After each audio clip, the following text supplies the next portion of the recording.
औज़ुबिल्लाहिमिनश्शैतानिर्रजीम बिस्मिल्लाहिर्रहमानिर्रहीम। अस्सलामु अलैकुम डियर स्टूडेंट्स, उम्मीद करती हूँ आप सब खैरियत से होंगे। ठीक है, आज जो हमें टॉपिक पढ़ना है वो है जी इन्वर्स रूल।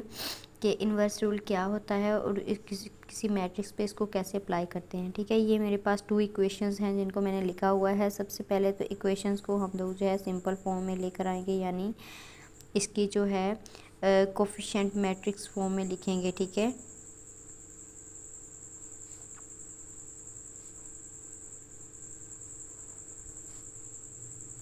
और यहाँ पे है मेरे पास x और y।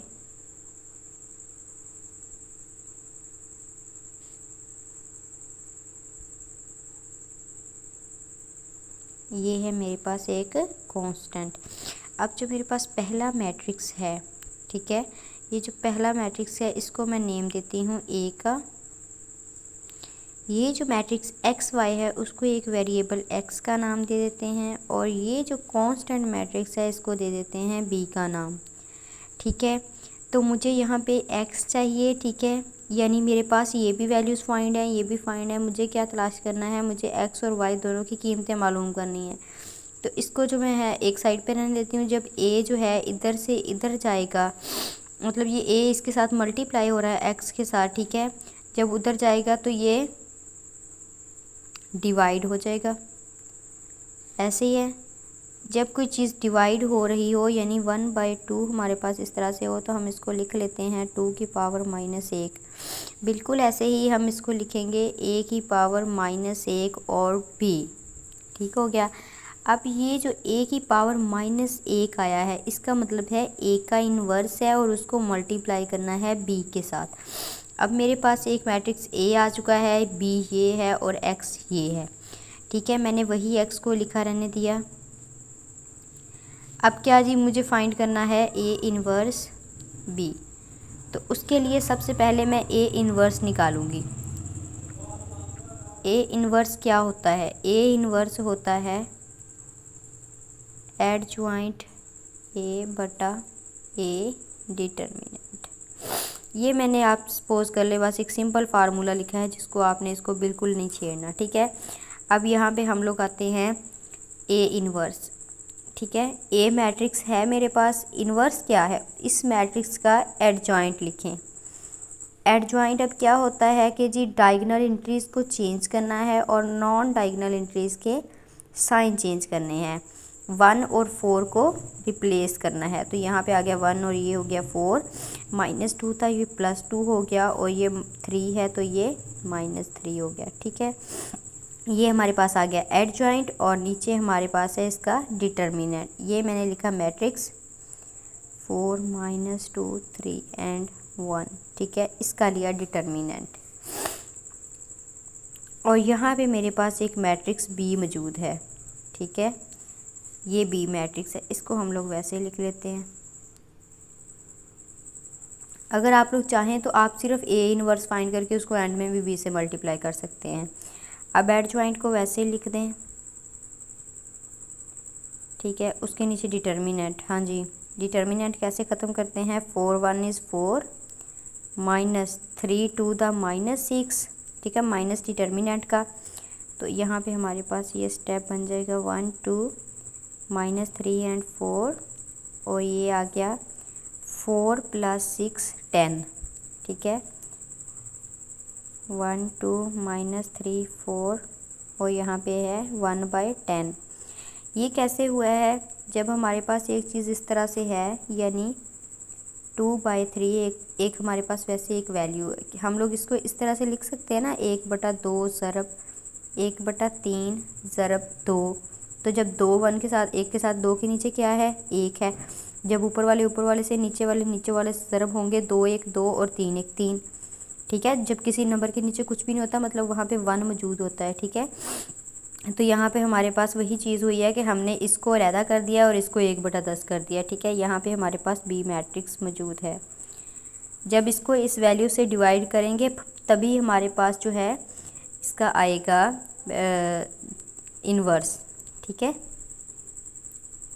लेकिन अगर हम लोग चाहें तो हम पहले इन दो मैट्रिक्स को आपस में मल्टीप्लाई भी कर सकते हैं। मल्टीप्लाई का मैंने एक आसान तरीका बताया था। एक तो ये होता है ना कि पहली रो को उठाएं, उसी कॉलम से मल्टीप्लाई कर दें, फिर दूसरी रो को उठाया कॉलम से।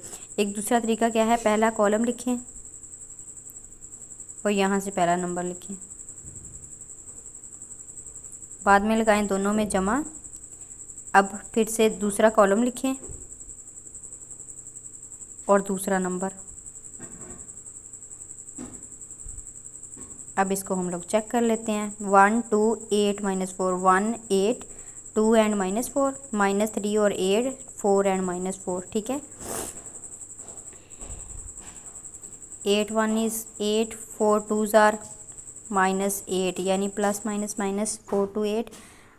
हाँ जी, 8 3 -24 प्लस माइनस माइनस 4 4 16। ठीक है, तो ये मेरे पास हो गया 1/10 0 -40। ठीक है, अब 1/10 को अंदर मल्टीप्लाई कर दे, जब इसको ज़ीरो के साथ करेंगे तो ज़ीरो ही रह जाएगा। जब ये देखें -40 मल्टीप्लाई 1/10। ठीक है, तो ये इसके नीचे, मतलब मैंने कहा था किसी नंबर के नीचे कुछ भी ना हो तो 1 होता है। यू है -4। ठीक हो गया। अब अगर हम लोग चाहें तो इसी क्वेश्चन को अगर हम लोग क्रैमर के रूल से करके देखें तो हमारा जवाब बिल्कुल यही आएगा। ठीक है, मैं इसी क्वेश्चन को आप लोगों को क्रैमर के रूल से भी करके दिखा देती हूँ।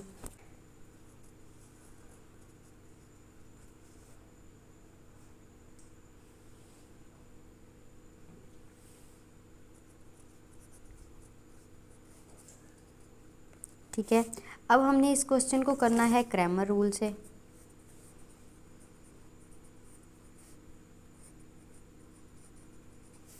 ठीक है, अच्छा, तो क्रैमर रूल में करने के लिए सबसे पहले हम इसको एक सिंपल, जिस तरह पहले एक मैट्रिक्स बना के लिखा था, पहले इसको मैट्रिक्स फॉर्म में लिखेंगे। उसके बाद इसके एक्स वाई बिल्कुल जैसे पिछले सवाल में लिखा था। ठीक है, वो लिख लिए, 3 मैट्रिक्स बन गए हमारे। अब क्रैमर का रूल क्या होता है, क्रैमर के रूल में हमने एक्स और वाई की जो वैल्यूज़ निकालनी होती है उनका तरीका थोड़ा और है। ये मेरे पास एक मैट्रिक्स है जिसको मैंने नाम दे दिया ए का। ठीक है, ये मेरे पास ए मैट्रिक्स। अब मैंने निकालना है ए एक्स। जब मैंने निकालना है ए एक्स तो मैंने ये देखें, ये एक्स वाली हैं दोनों वैल्यूज़, इन दोनों वैल्यूज़ को स्किप करना है, इसकी जगह पे इसको लिखना है। ठीक, और बाकी दूसरी वाली वैल्यू वैसे की वैसे लिखनी है। क्या करना है, जब आपने ए एक्स लिखना है तो एक्स वाली वैल्यू यानी दोनों रकमों को स्किप करके छोड़ के उसकी जगह पे ये वाली वैल्यू लिखनी है। इसी तरह जब आपने लिखना है ए वाई तो क्या करना है, वाई वाली जो है उसको स्किप करना है, पहली को वैसे लिखते हैं। ठीक है, जो वाई वाली है उसको स्किप करके उसकी जगह पे लिखें। ठीक, ये मैंने लिख लिया ए एक्स और ए वाई।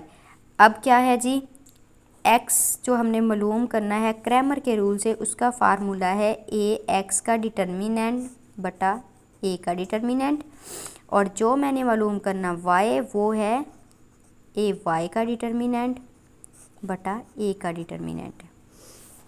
अब ए एक्स देखिए, ये मैट्रिक्स मेरे पास मौजूद है और ए भी मौजूद है, ए भी है, ए एक्स भी है, ए वाई भी है। ए एक्स को ऊपर रखें, ए को नीचे रखें और उनका निकाल दें डिटर्मिनेंट। 8 एंड -2 -4 एंड 1, ये मैंने रखा ए एक्स ऊपर, नीचे रखा ए। ठीक, और इसी तरह इस साइड पे मैंने ए वाई को ऊपर लिखा 4 8 3 एंड -4, और नीचे लिखा ए मैट्रिक्स को 4 -2 3 1। ठीक है, ओके, यहाँ पे हो गया।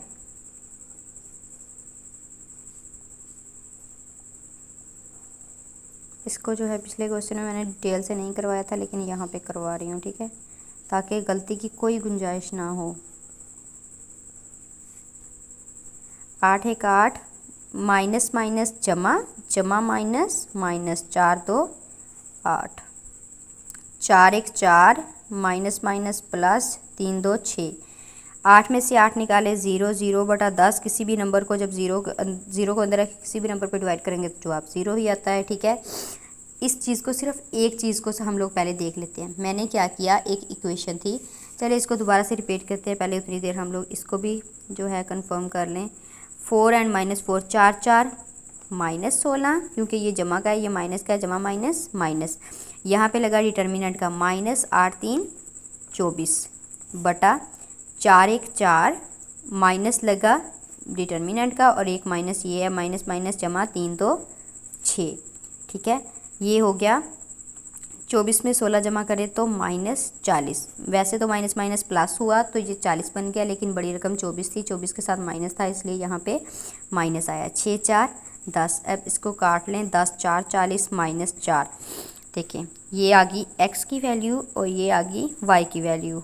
ठीक है, यहाँ पे अब इस क्वेश्चन को मैं क्रैमर रूल से थोड़ा दोबारा से एक्सप्लेन कर लेती हूँ। जब आपके पास दो इक्वेशंस आएंगी, सबसे पहले आपने उसको सिंपल फॉर्म में लेके आना है, यानी मैट्रिक्स फॉर्म में लेके आना है। इक्वेशन से मैट्रिक्स वाली फॉर्म में लेके आना है। क्या करना है, हमने जो जो उनके साथ कांस्टेंट थे उनका मैट्रिक्स लिख ले लिया, उसके बाद जो वेरिएबल्स थे x y वो लिख लिए हैं, और जो बराबर की दूसरी साइड पे कांस्टेंट थे वो लिख लिए हैं। अब क्या करना है, ए मैट्रिक्स, पहले मैट्रिक्स को मैंने ए मैट्रिक्स का नाम दिया, ये और ये मैट्रिक्स सेम है। ठीक है, उसके बाद अब मुझे लिखना था ए एक्स क्यों लिखना था, क्योंकि एक फार्मूला है कि अगर एक्स मालूम करना है तो ए एक्स का डिटर्मिनेंट लें बटा ए का डिटर्मिनेंट लें। इसी तरह अगर वाई मालूम करना है तो ए वाई का डिटर्मिनेंट लें और नीचे ए का डिटर्मिनेंट। अब मेरे पास ए एक्स मैंने बनाना था, एक्स के लिए मैंने क्या किया, ये दोनों वैल्यूज़ एक्स की थी, मैंने एक्स लिखना था, इन दोनों को छोड़ दिया यानी ख़त्म कर दिया, और इन दोनों की जगह पे क्या लिखा, ये वाला मैट्रिक्स 8 -4 और दूसरा सेम रहने दिया। ठीक है, अगली एंट्रीज़ को सेम रहने दिया। जब लिखा y का तो पहली दो एंट्रीज़ को सेम रहने दिया और जो y वाली दोनों थी उनको ख़त्म कर दिया और उनकी जगह पे इसको ऐड कर दिया। ठीक हो गया इस मैट्रिक्स को। अब मेरे पास जो है ए एक्स भी आ चुका है, ए वाई भी आ चुका है। ठीक है, मैंने ए एक्स का डिटर्मिनेंट बटा ए डिटर्मिनेंट और इसी तरह ए वाई का डिटर्मिनेंट बटा ए का डिटर्मिनेंट। ठीक है, ए एक्स जो था, आप लोग अगर चाहें तो ए का डिटर्मिनेंट इधर अलहदा से निकाल के उसको नीचे बस पुट कर सकते हैं। ठीक है, ये जो था मैंने ए एक्स लिखा, नीचे ए, और ये ए वाई और नीचे ए मैट्रिक्स। अब दोनों का मैंने डिटर्मिनेंट निकाला तो मेरे पास 0 के साथ 10 डिवाइड हुआ 0 और ये हो गया -4। इसी तरह जो मेरा पिछला क्वेश्चन था आप लोग देख सकते हैं, उसमें भी 0 और -4 आए थे। x 0 आया था और y आया था -4, और ये था हमारा मकबूस का तरीका, जिसमें हमारे पास इक्वेशन थी उसको मैट्रिक्स फॉर्म में लेकर आए। ए मैट्रिक्स कहा, जो वेरिएबल थे उनको x कहा और दूसरे मैट्रिक्स को b कहा। हमने क्या करना था, x को मालूम करना था, a साथ में इजाफी था जो कि मल्टीप्लाई हो रहा था, a दूसरी तरफ जाके डिवाइड हो गया। जब डिवाइड में कोई चीज़ होती है उसको जब ऊपर लेकर आते हैं, बटे के नीचे कोई चीज़ हो उसे ऊपर लेकर आते हैं तो वो इन्वर्स की फॉर्म में आती है, यानी -1 हो जाती है। ठीक है, -1 का मतलब है कि इन्वर्स फाइंड करना है। ठीक है, इन्वर्स का फार्मूला क्या होता है, एडजॉइंट ए बटा ए, यानी जिस मैट्रिक्स का इन्वर्स फाइंड करना है उसका एडजॉइंट लिख के बटा उसका डिटर्मिनेंट। ये 1.5 में बड़ी डिटेल के साथ हुआ है। ठीक है, आप लोग वहाँ से भी देख सकते हैं। उसके बाद हमने लिखा एक्स क्या था, ए इन्वर्स एडजॉइंट बटा ए का डिटर्मिनेंट, और साथ में लिखा बी मैट्रिक्स।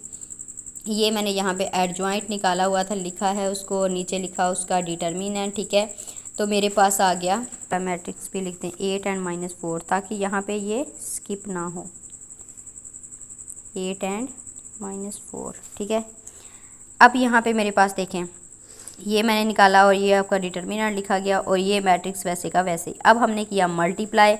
ठीक है, मल्टीप्लाई हुआ जब, तो इसमें आखिर में हमारे पास ये चीज़ बची, और 10 के साथ जब तकसीम किया हमने, यानी 1/10 के साथ मल्टीप्लाई किया, ज़रब किया, तो मेरे पास 0 और -4। ठीक है, इस तरह से हमारा माकूस का और क्रैमर का तरीका मुकम्मल हुआ। ठीक है, क्वेश्चन जो है इंशाल्लाह नेक्स्ट वीडियो में आप लोगों के सामने होंगे। जज़ाकल्लाह।